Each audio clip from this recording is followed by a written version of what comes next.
Running around all the time in your mind, but you're not free. I see you want to be grounded, grounded like thee.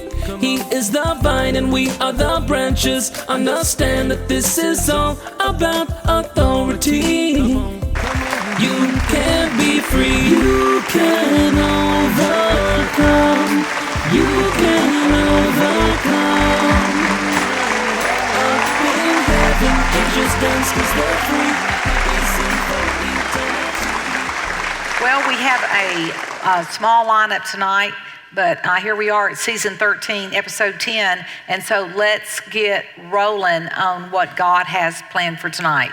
Come on up, guys. You can be free, you can overcome. You can overcome. Up in heaven, angels dance 'cause they're free. Be seen for eternity. With our God and His Son, Jesus, everything is peaceful and lightness. Good evening, everyone. My name is Tori Sadler, and by putting these weight on principles into practice, I have lost 47 pounds, which includes getting 40 pounds during my pregnancy and then losing 47 afterwards. I've also laid down anger, selfish ambition, greed, you name it, I had it. And if I can do it, I tell you all, you definitely can as well. So welcome to everyone who is looking to lose weight or lose anything, and weight on definitely works.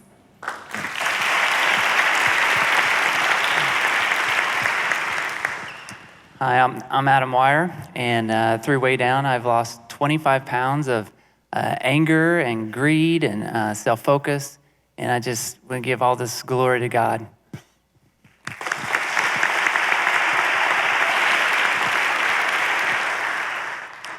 Hi, my name is Laura Mclain, and I am 21 years old, and I have had 30 pounds off for 3 years now, even dealing with the challenges that come along with type 1 diabetes. I've also laid down a list of other strongholds, and I just want to testify that a life of love for God over self is so worth it, and God is worth fighting for, so go all in.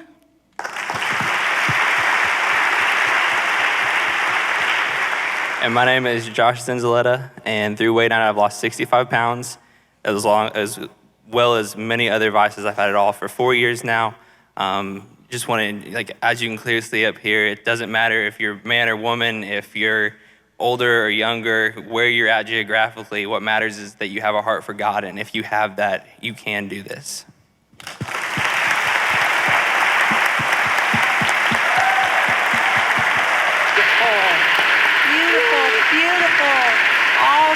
Awesome. Great job. Oh my goodness. Now we have 3 more, and these guys are all from out of town. We have, please join Candace and I in welcoming, and Ted in welcoming Greg Masterson, Genny Kaunisto, and Margery VanZante.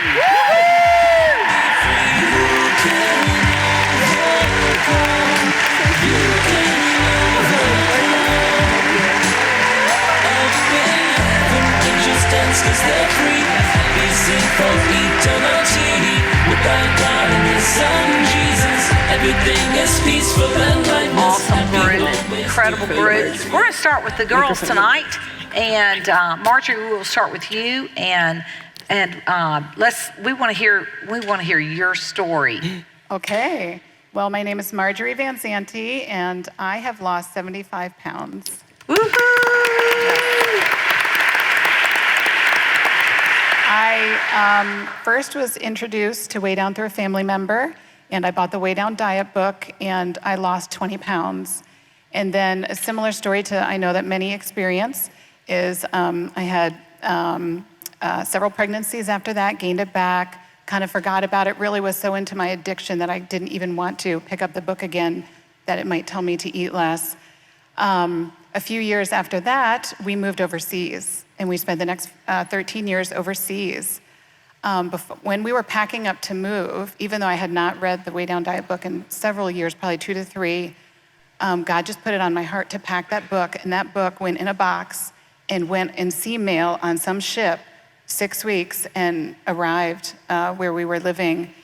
And about 4 years after that, one day, God just was, saying, you need to lay this down. I knew I was the food was killing me. I was so obese.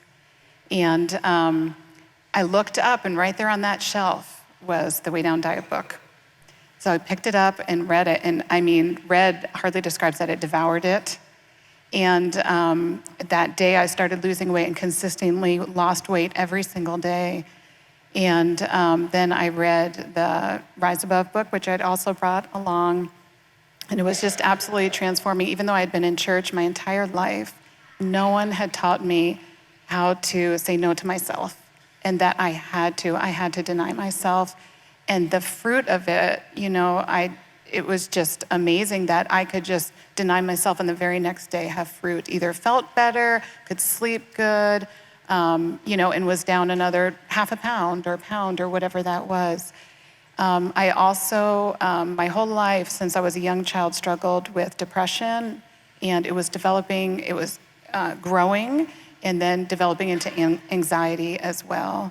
And there was just so much joy that I gained from laying that food down and then laying down all, it taught me then, all these other idols that I had, that I was able to lay those down too. And I'm just so grateful and so thankful and just so full of joy and I just can't believe it even to this day. Goodness, that's a lot of changes. That's beautiful. Amazing. Okay, well, we'll come back to your story, but right now we're going to go to Genny Kaunisto. Thank you. I started my journey probably in 1997 after I had my third child. And I was also probably like many other people, I lost 25 pounds doing the class, but then when the class was over, I was over. But that was probably, that class was the closest and most intense Bible study. It's when I really started this intense relationship with God that I had not had in any other Bible study I'd ever done. And I did tons of women Bible studies in different churches. But that I knew, it always stuck with me, that was when I really felt God. And so years passed, speed up to 2006. I was miserable. I was overweight again, very overweight. I was a screaming mother, happy on the outside, but not on the inside. And I prayed, and this miraculous story, I went to a garage sale and found the Rise Above book. Saved my life. Way Down saved my life. It saved my marriage. It's saved my relationship with my children. I can't scream enough about it because it was sent from God through you, Gwen, an empty vessel, just spreading that love out. And we've learned to give up. I've learned to give up not just overeating, but biting my nails. Like I said, just overspending, being angry, rude. Just, there's so much. And now I have a happy, joyful life. And you just can't wipe the smile off my face some days. And I did that with just staying in the classes.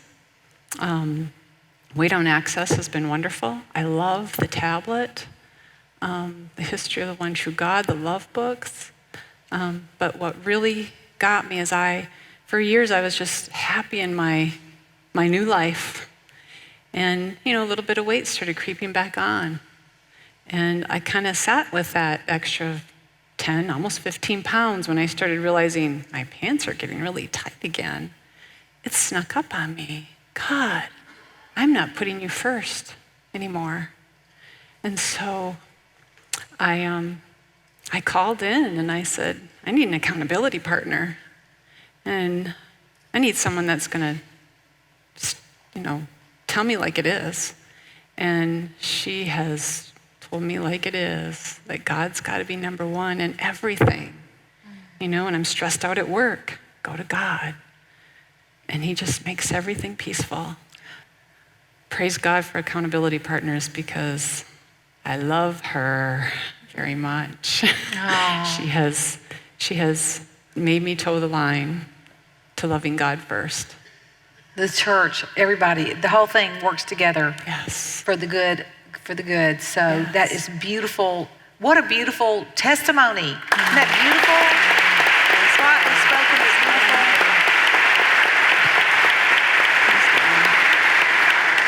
I mean, in a quiet voice, but just a resounding words. Thank you so much. Well, Greg, you have an interesting story to tell everyone. Praise God. In December of 2016, I began my journey, I lost 40 pounds. But if we go back to 2014, my wife had heard about Way Down years ago, and she wanted to come visit the church, and we came for a few weeks or a month. I don't know exactly how long it was, but I was very prideful, and I had been in the ministry for several years, and I was just convinced that I knew Scripture, and I didn't need this, and I didn't need to stay in fellowship or meet anybody. So those times that we did come and visit, we just were out the door as soon as the service was over.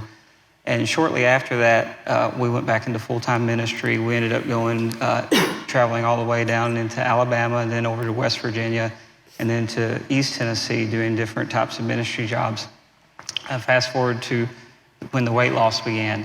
At the end of 2016, my wife and myself had a conversation. God had given us everything we thought we wanted as far as ministry, and we had squandered a lot of that away, and we were greedy, we were all overweight and miserable. And we had a conversation, and she asked me, can we please do something? And through the years, we had downloaded All Access and deleted it and downloaded it and deleted it, and I'd heard the truth, and I knew it was truth. And so we downloaded All Access again, and with some critical investigation, I decided to listen to the Vision series. And wow, did it hurt, just to be completely honest. It hit me where I needed to be hit and convicted me exactly where I needed to be convicted, and was the most amazing thing I'd ever heard. I'd been around churches really my whole life, but involved in ministry for over 20 years, and I'd never heard such profound truth and conviction. And it helped me realize how I was not under anybody's authority as a minister. I was not leading my family. I was just selfish and self-centered, doing what I wanted when I wanted to. And then we as a family started doing basics, and that's when the weight started coming off. And we all lost weight, and then we started getting more involved with All Access. I started listening to more and more. I started realizing how much sin was in my life. And in those churches, it was all kind of acceptable sin. You could talk bad about people. You could overeat. You could do these things. And none of it was biblical, but it was all just permissible, I guess you'd say. And as I started really digging in, God really started convicting me to change. And I realized that there was a lot of things I needed to do differently. And we came to Pentecost last year. That was our first real visit. And I was still had a lot of self, and I was real embarrassed that I'd been in ministry. We left the church earlier that year, but I was still embarrassed, and I had all these lies and these blinders like, you know, what are people going to think? And they find out I was a minister, and I was so foolish and all these things.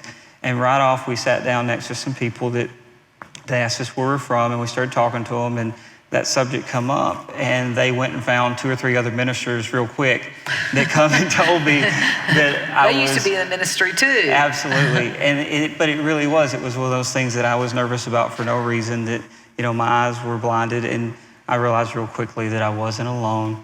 There's a lot of people, and that's been the beginning of the journey, I guess you'd say. That's amazing. Amazing story, huh?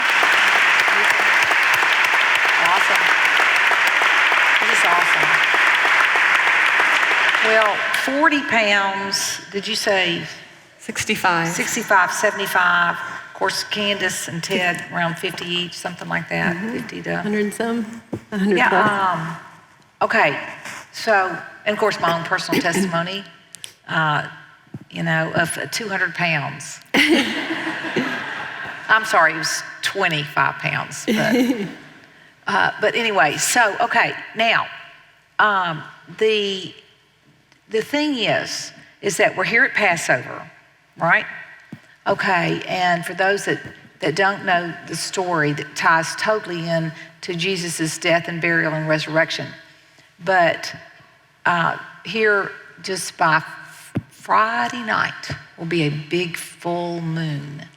And on that night, finally, Satan was defeated by God, and this Pharaoh, like Satan, lets the people go.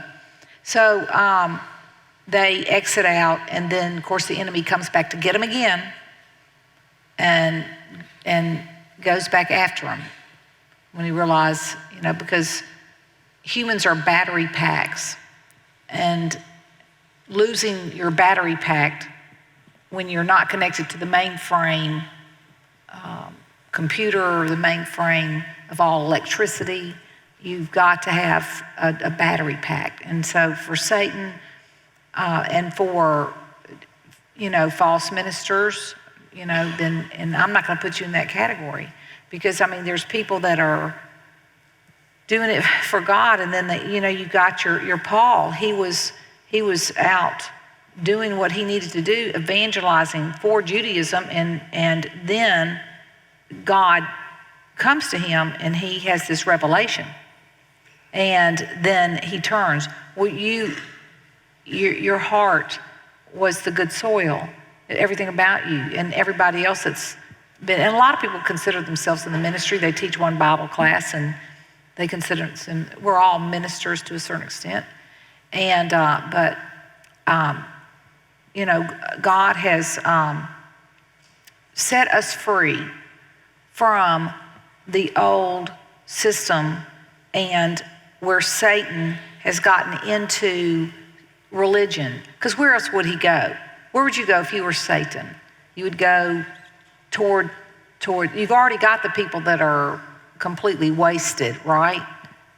So you don't have to evangelize them anymore. So what you're after is picking off the sheep and picking off the ones that are going toward religion, and so that they don't find God, and hope you get them before they find the truth. So Satan's been working hard. That's what he does. God's allowed him to do it. It's a great sieve, but through Moses, the people escape out of Egypt. Through Christ, then Christ would go in there and set not just Israel free, but it was setting any person who was righteous, any person that had a righteous heart. God is setting them free from the slavery of self, the slavery of the lies from the Satan's counterfeit system. And so Satan is the ruler of this earth, and that goes to say that he would have most of the churches. And also Jesus said there will be many false teachers. So Jesus warned that there would be many.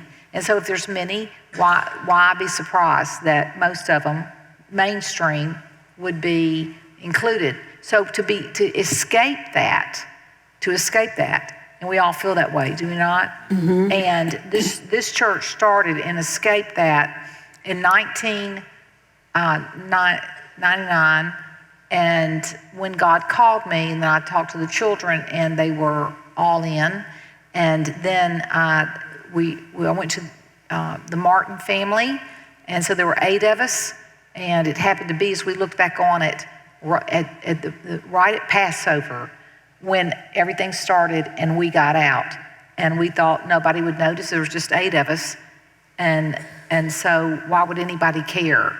Well, they didn't, Satan did. And so we made a big splash. Let me just put it that way. It was it was the battle of the ages. That was an unbelievably difficult time to get out, which we'll talk about more this weekend. But for us to escape and get out, and like you said, it started sneaking back up on you, and then you went back to it.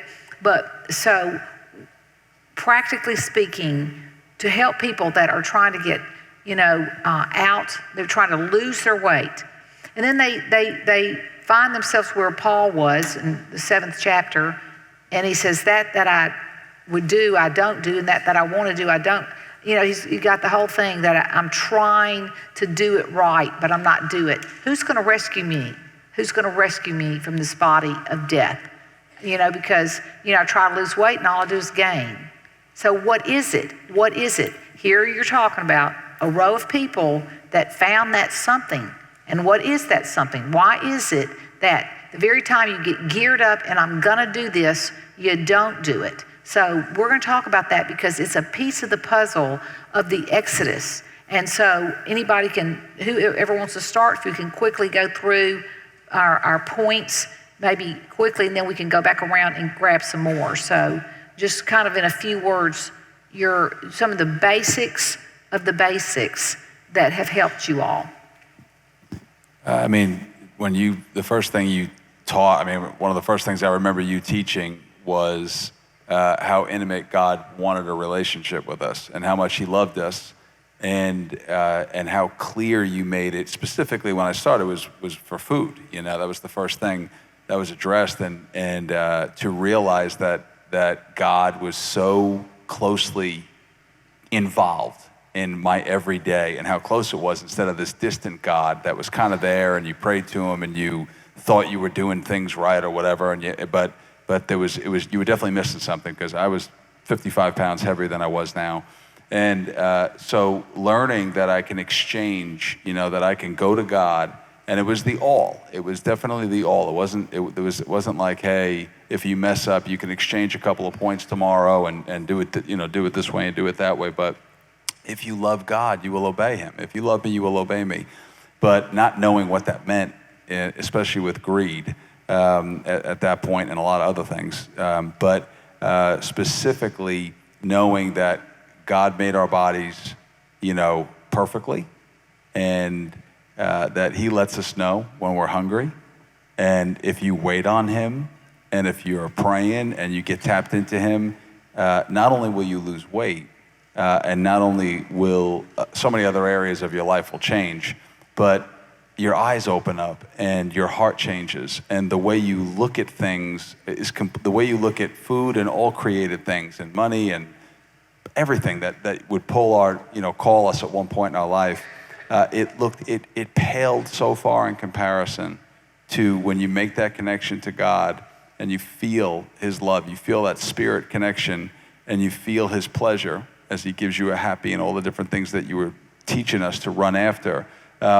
Your eyes open up and you realize that all this stuff was such a mirage, and we were killing ourselves, as you said. We were terrible gods. And so, and on top of that, being around not just having this truth that you had readily given to me on videotapes and audio tapes and books and everything back then, how different it is now. It's everywhere. But surrounding myself with people that were going to tell me the truth, that were going to let me know, that weren't just going to go, no, it's okay. God knows you're weak, and that's why he sent Jesus, and that's why you're never going to be perfect, and you're never going to lay this down. So I think the combination of you walking us through step by step, and then having people around me that were going to encourage me, like, you already know where this goes. You already know this path. You've been there. That's why you cried out for this class. That's why you found this class, because you wanted a change. You wanted something different. And when you latch on to God, it'll be completely different. You'll be so grateful tomorrow that you did it. And then just watching all the fruit, watching all that immediate feedback that God gave us to encourage us on this path. So I'd say the two first things that hit me were the fruit of putting it into practice, and then being around people that were living it wholeheartedly. The weigh down was the first time that I ever, the reason I was not overeating was because it was about something bigger than myself, that you taught me to do it for God, and ultimately I wanted to go to heaven. And so I wanted to go to heaven, and so I remember waiting for the growl thinking, I don't want to defy you, God, I don't. I would hear you on the videos, and I didn't want to defy him anymore. And it was so much easier to stop eating for that reason. And you said it on the tapes. You won't stop eating for, for your wedding or for a boyfriend or for a husband or for a wife, whatever, but you'll do it for God. And it was, in not even being hugely religious, it was right. Waiting for a hunger, stopping when I was full, but doing it for something bigger than for myself. Okay. Doing it for God. Good, that was deep. Good. I think for me, when I look back to the very beginning of my journey, I think a key for me was just being completely surrounded by the truth. And it literally became my food.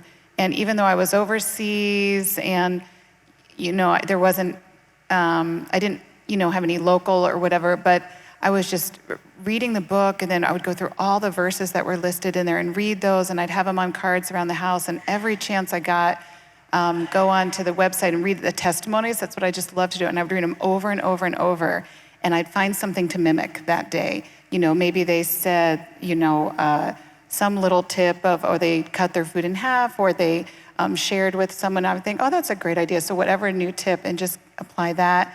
And I think my youngest, she was still at home. Maybe the older two were starting preschool or school, and she would usually nap in the afternoon. And that was just my time to just feast on any materials that I could have. So I think just surrounding myself with it, and even to this day, just having all access going in the morning when I'm getting ready, being around people, accountability partners, just absolutely anything that I can be around. So basically it was transferring or whatever. Exactly, for new people, I want a 5-minute clip here of what she's talking about, but just basic information that helps you transfer. It's like what Ted was talking about, Candace, over a relationship with the refrigerator with God. Watch this. Okay, it's Way Down Basics, and it's time for the basics. Let's stick to the main points of this class. Number 1, you are on an exodus with the children of God, away from the slavery of food, and then through the desert of testing, and then finally into the promised land, a place where you have a relationship with God more than a relationship with the food, with the creator of the universe over the created things. Learn to start your day off with praise to God for giving you another day, and then prayer for help to lead you not into temptation, but to deliver you from any evil, which would include the greed for food. We have been commanded to take care of our bodies and not destroy them. Overeating makes you sick and damages the body. Start the day off right. Get used to praying all throughout the day. Number 2, you must ignore head hunger or just a strong desire to chew, and listen only to stomach hunger. What an opportunity to get to wait for stomach hunger, which is a growl. Once you get hungry, eat small amounts of regular foods on a small saucer, or cut the foods in half. Rate your foods and then stop when you are full. Number 3, if you're having trouble with going beyond full, slow down. Pray and focus on the will of God to obey Him with eating. Slow down and think of the benefits for the rest of the day of eating less. Remember the consequences of disobedience. The more you eat, the more you won't. So, the less you eat, the less you won't. More is not better. Learn to just say no to the binge eating. Number 4, pray when tempted to eat. Run to God when tempted to eat. Run to His Word, the workbook, the audios. All other temptations to eat, including head hunger, mouth hunger, TV eating, social eating, or just eating because the food is hot and it's there. None of those escape eatings or mindless eatings excuses can ever be a reason to eat any longer. When you feel this temptation to eat, if you will just look at the clock and count off 10 minutes and go back in your room and pray, go into the bathroom and pray if you're at work, go somewhere and pray to God and say, oh God, remove this from me. And then go back and look at your watch in 10 minutes, and I'm telling you that it will go away. God will not tempt you past what you can bear. So if you really, really, really want to get out, of the slavery of overeating, get out of Egypt and come to the promised land and get out of the binge eating, then change your focus and change what you listen to.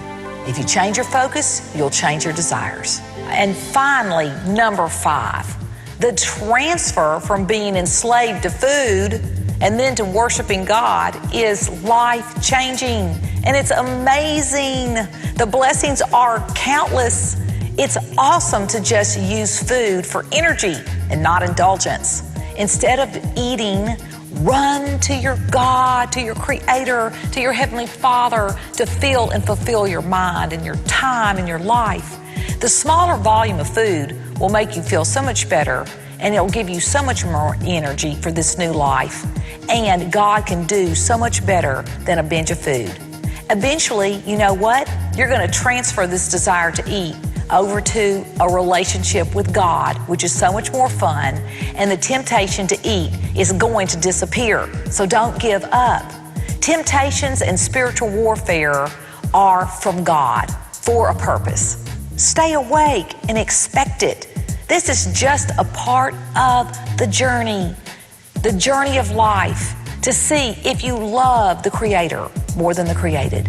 Do not be discouraged, but rather encouraged, because you are alive and you are being disciplined as a real child of God. That's huge. And the results will be better health, a happier outlook, and a more fruitful and blessed life, full of righteousness, love, and joy. All right, so practice.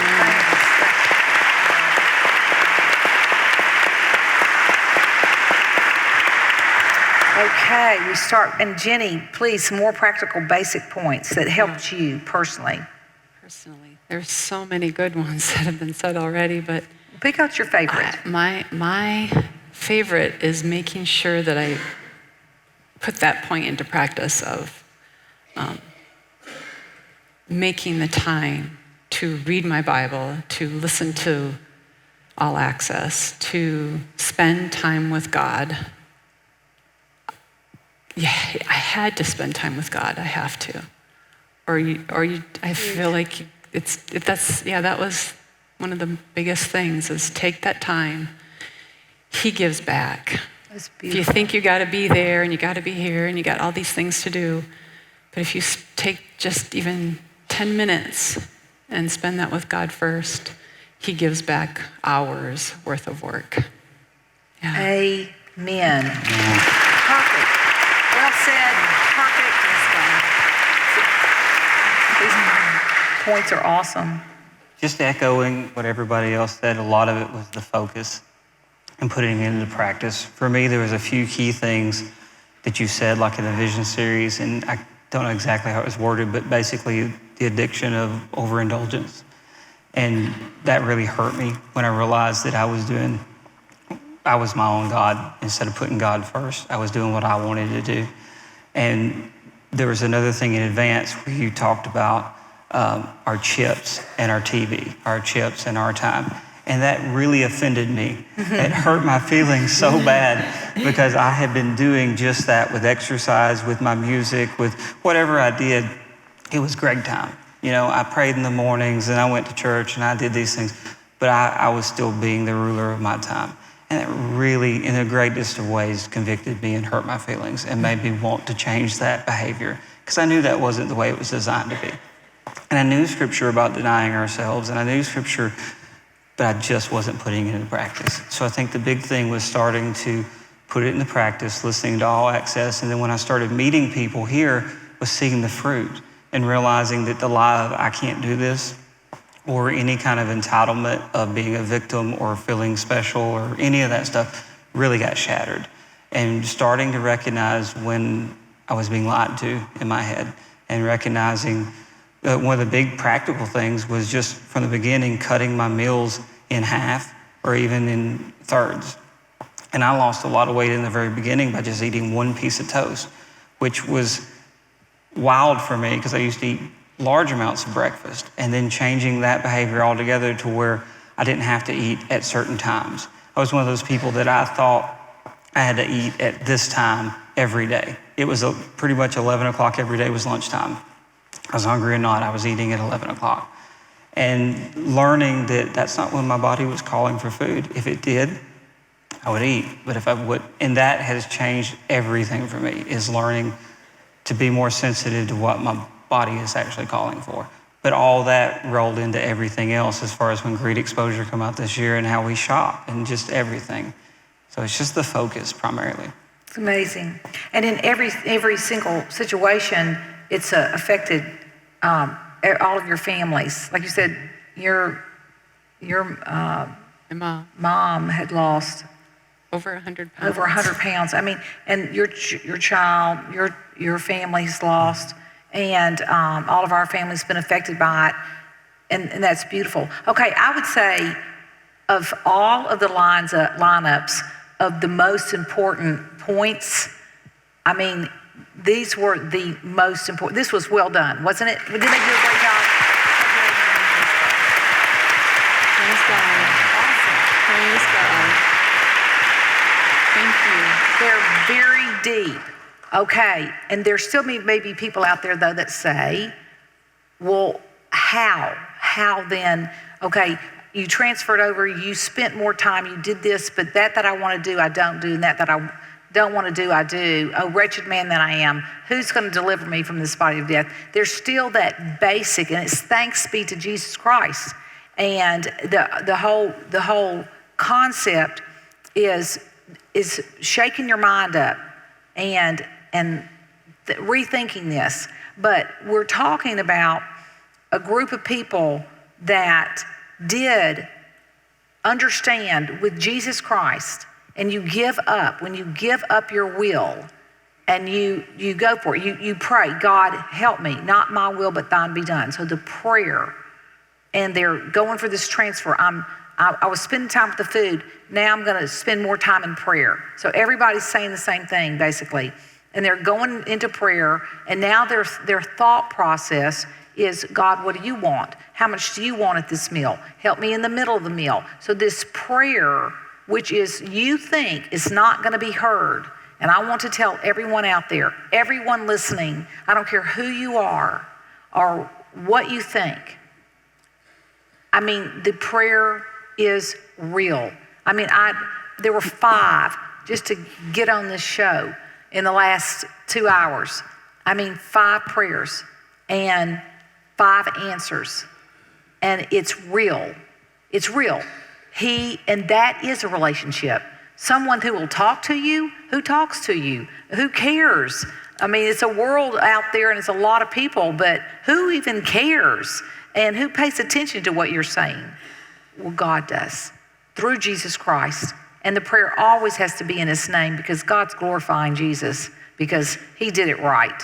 And his name is the most powerful name on the planet. So you've got this unbelievable going that direction, going toward this relationship, but in it, you're trying, and God, he allows you to be overweight.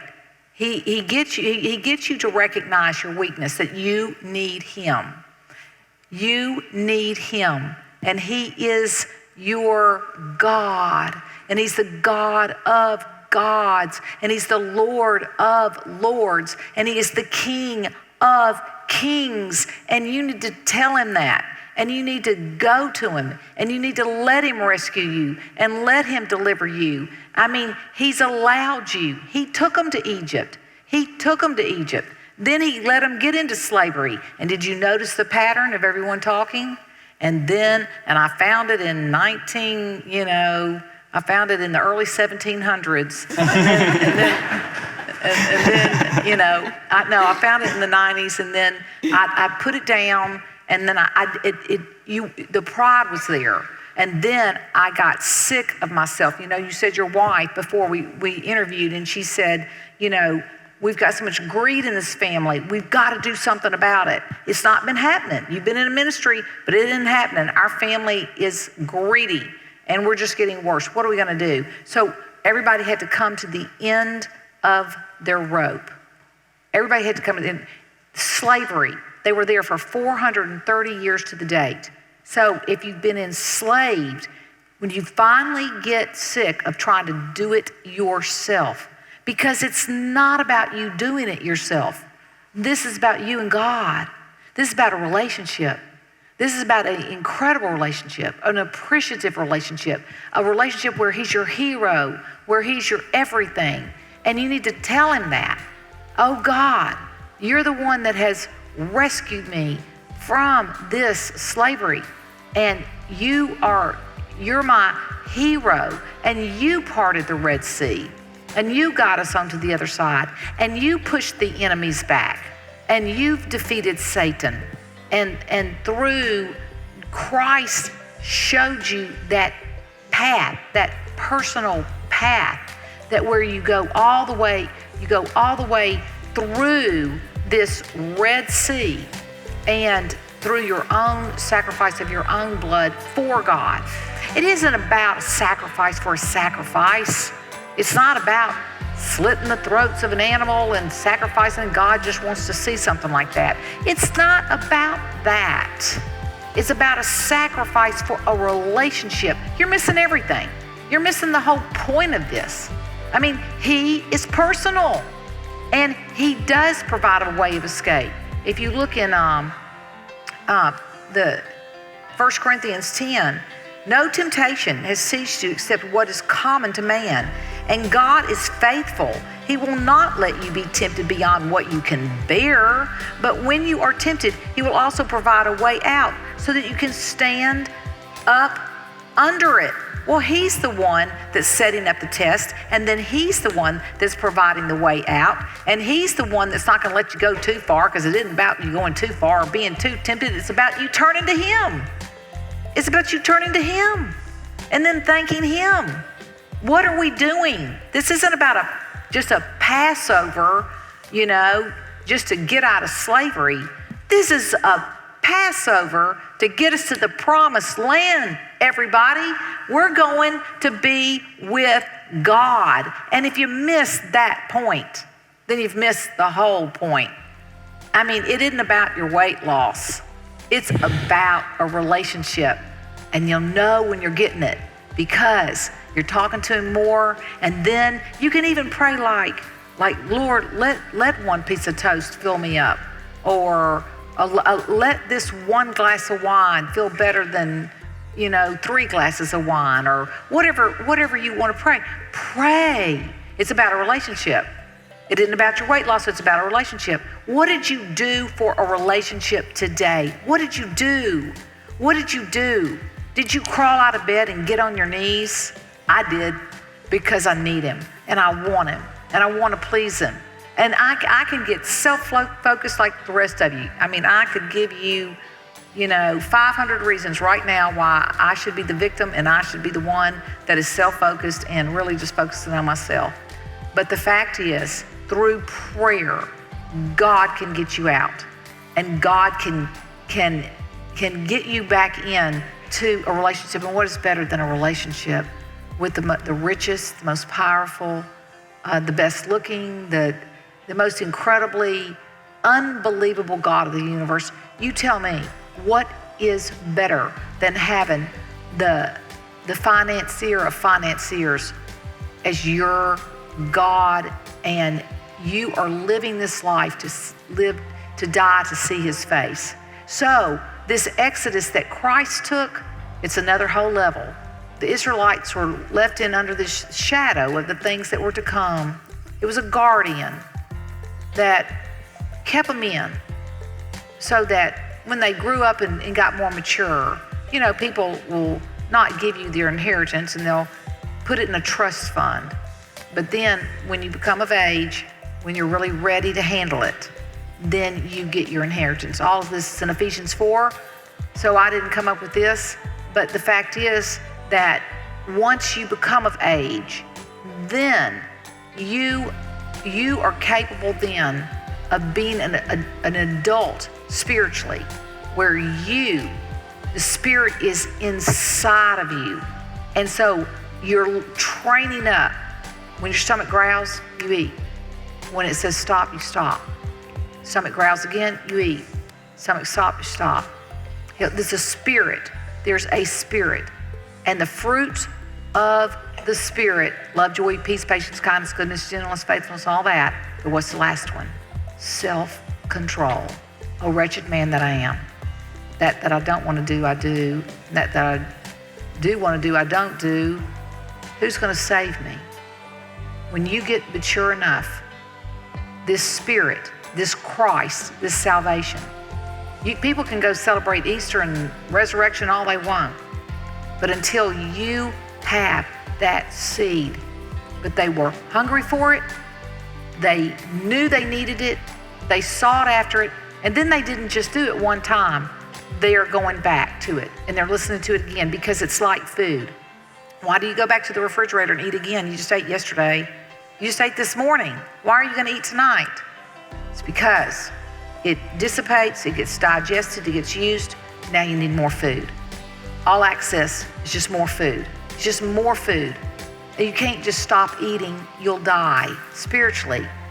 Read the Word. The Word's all in, all access, but it's interpreted like it is tonight. Go to All Access. Hit these TV shows. Go in there, and God can even guide you into the one to listen to. He can guide you into it. That's how personal He is. It'll be just for you. He loves you, and He wants a relationship with you. And this Passover, if you want to join us, we are celebrating because we have passed from slavery and in through the desert, a bit testing to see if we really did love God. Now we're in the promised land. It's an incredible group. It's an incredible exodus. It doesn't matter what your race or your creed, or it doesn't matter what, color your skin is. It doesn't matter your age. It doesn't matter your education. It doesn't matter about anything.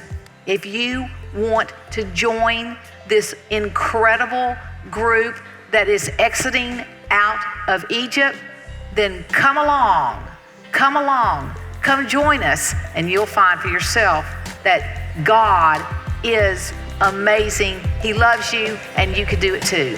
Thanks for listening. We'll see you next time. You can overcome. Up in heaven, angels dance 'cause they're free. Happy, sing for eternity. With our God and His Son, Jesus, everything is peaceful and lightness. Happy, always doing His will. Happy, always doing His will. Overcome. Up in heaven, angels dance 'cause they're free. Happy, sing for eternity. With our God and His Son, Jesus, everything is peaceful and lightness. Happy, always doing His will. Happy, always doing His will. Over.